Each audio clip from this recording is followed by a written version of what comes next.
Hey everybody, Barry here again.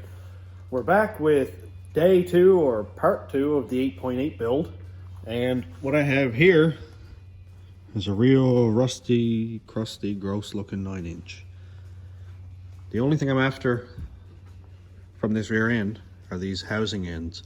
Now you can see that they're kind of twisted up and stuff, but I'll just hammer them back out. It's not a big deal. This one's fine. So what I have to do is, we can see the weld is here, but we can't just slice this off because, kind of hard to see in here, but it does extend in past this seal, which we can see that the seal is in past the weld. And it comes in, I don't know, probably half an inch or an inch in. So all I need to do is just cut the weld. Maybe I'll cut just inside the tube and I can clean up the weld later on. I have cut these too far in the past and ruined them. But the bearings that I'm getting have O-rings machined and O-rings installed onto the bearing. So when it slides in here, I put a little bit of RTV around here and I won't actually need to use this side axle seal at all. So it may not make a big deal, may not make a big difference if I cut them off wrong, but I'm going to try to do it correctly anyway.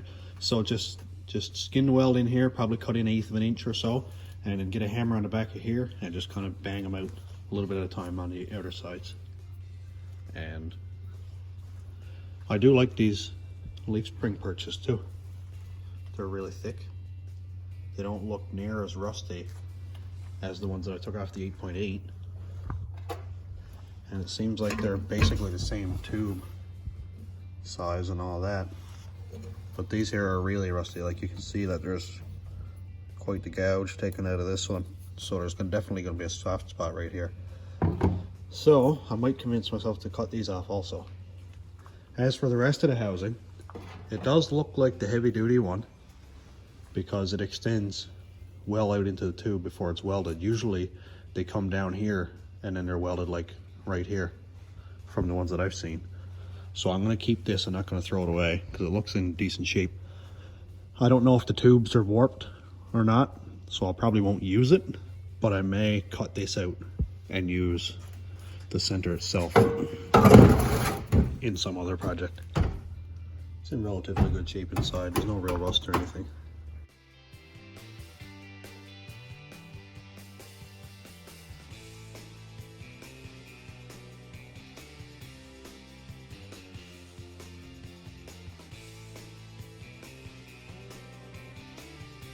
And this is the exact same thing I did last time. I cut what looks like on the wrong side of the weld, and I tried hammering it off and it would not separate, so I just ended up cutting the whole way through. And we can see that, you can see there's a line right here where it's almost at the right spot. So I cut at the inside of the weld toward the housing end so I could, you know, not have to keep any of this pipe on there. I don't know if this is particularly ruined yet. I know it's cut kind of off, but that's not a major deal at this point. But you can see where I started to cut this one before, but I'm going to cut right on the edge of this pipe. That way I know for sure that I don't have any of the seal housing and stuff left in the pipe. This is like one of my first times doing this, so I'm kind of learning as I'm going. But I'll get it one way or another. And here we have what it was supposed to be in the first place. Here's the sleeve where it fits snugly into the rear end to keep it aligned, you know, this way. And it's still attached to this one. So we can see it's not attached to that one. I'm not sure how this is going to fit yet because the housing on the 8.8 that I'm using is 2 3/4 outside diameter. So if the walls are 1/4 inch thick, you gotta take a 1/2 inch off. So we got a 2 1/4 inside diameter, which I think this is probably 2 1/2. If I can find a tape, I'll measure it. All right, got a tape. And here we have 2 3/4-ish, 2 5/8. So it's gonna be too big anyway. So I just went and grabbed the 8.8. Got to get rid of all this random stuff here, control arms, sway bar, torque, all that garbage. and size up how these ends are going to go on. So I'm not sure if this is going to be a big deal or not. I do know a machinist not too far from here who I think he might be able to help me out. But that goes on over there pretty good. If I have to, I suppose I could cut out the weld wherever it is back here, pull the axle tube out, cut some off of it, put it back in, and then weld it. That's not a serious thing. I think there's another weld like right here by the looks of it, because this axle tapers up, and this has to be cut off 1.25 inches. So instead of this flange being right here where it would work perfect, it's got to be like back here. So I'm not sure exactly if it's going to work or not, but I'm going to get some of this stuff unbolted and cut off these old brackets and stuff here, and I'll see what we're left with.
We're making some progress.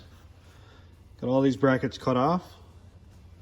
Undid the upper control arms.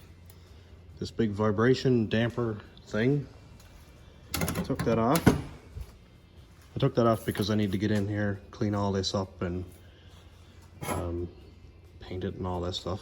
And I've seen people put bars from here out to the end to stop the rear end from sort of wagging like that. So I might do that. I might actually put the vibration damper back on, just because, you know, it would help with the ride and stuff. It doesn't hurt to be there. So I cut this out with a plasma cutter. Worked really well to the last little bit where I started tripping the breaker. I guess it was putting too much load on a 20 amp breaker, so I just cut the last little bit off with the grinder. And now I can actually get in here with an angle grinder, cut all this off clean, grind it down, make sure it's nice and smooth.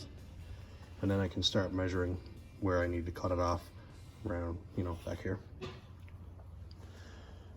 I'm gonna have to dig up a couple more 9-inch ends, I think, because I'm not sure if these are gonna slide in, or if I can get machinists to machine these off flat so I can butt them right up against this and then weld them around. Don't mind that either. I'm gonna take out this pinion because it's like 273 gears and it's junk. So I'm going to take that out, get it ready, clean it all up when the 355 gears come in. I'm also going to weld the tubes to the housing and probably run a brace, something like this. I'm not exactly sure yet. I'm going to do some more research on it and see what people are doing, see what works and doesn't work. But I'm happy with how this is going so far. I was doing some research on maybe buying axle housing ends, because I cut this one off too short, but then it's like exactly the same. So they don't include the lip that is on this one. As you can see here, it's missing. So they just have a machined surface that will butt up against the pipe, which is basically exactly what I have.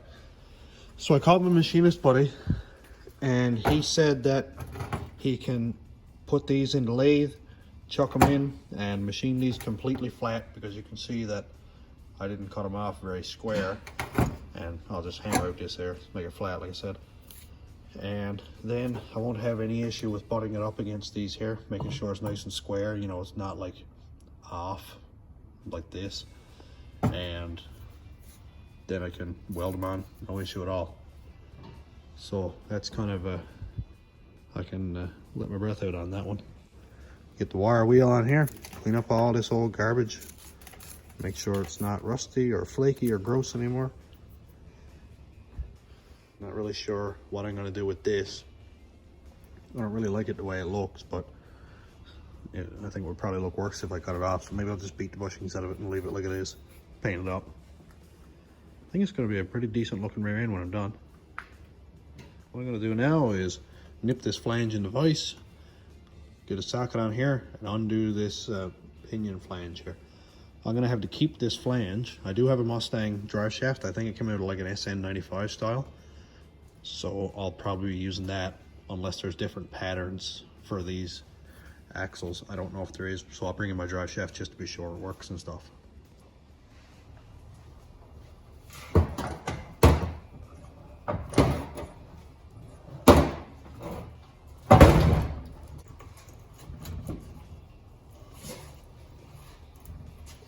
Jeez, that was loose.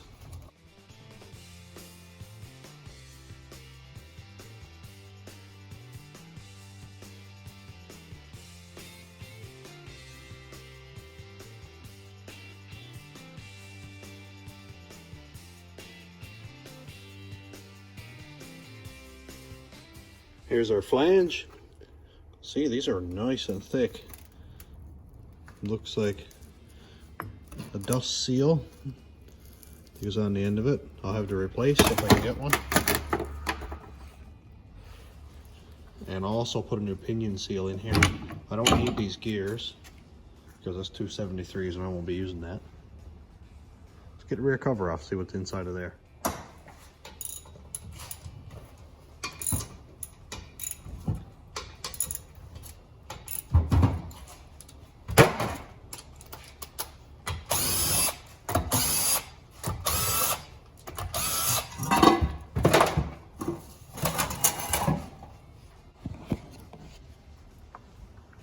Here we have the inside. I don't want to touch any of this with my gloves on either.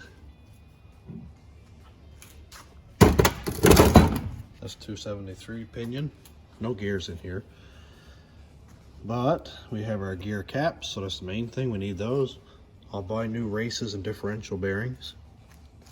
And I'll put in new pinion races and bearings when they come in. And let's see what I'm going to do with this diff cover. Doesn't look like it's necessarily rusted through, but it is nasty and it's really flaky. So a new cover for this thing is like 20 bucks or something, so I think I'll probably just buy a new one. I'm going to clean this up really, really well because you can see that it's quite gross. A lot of nastiness down in there. So clean this up, do a real good job. I also need to remember to order a crush sleeve. This is your reminder, Barry. Order a new crush sleeve. I think everything else is in stock here, so I shouldn't have any issue finding those parts. So I think that's going to do it for this video.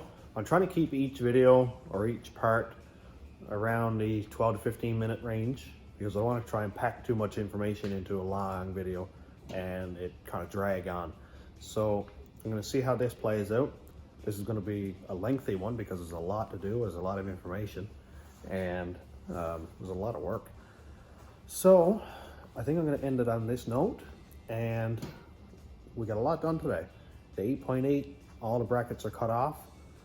The 9-inch ends are cut off. I'm going to get those machined in a couple days or a week. And the housing is just about prepped. All I got to do now is cut those brackets off. So again, thanks for watching, everybody. Subscribe if you want to keep up, and have a great day.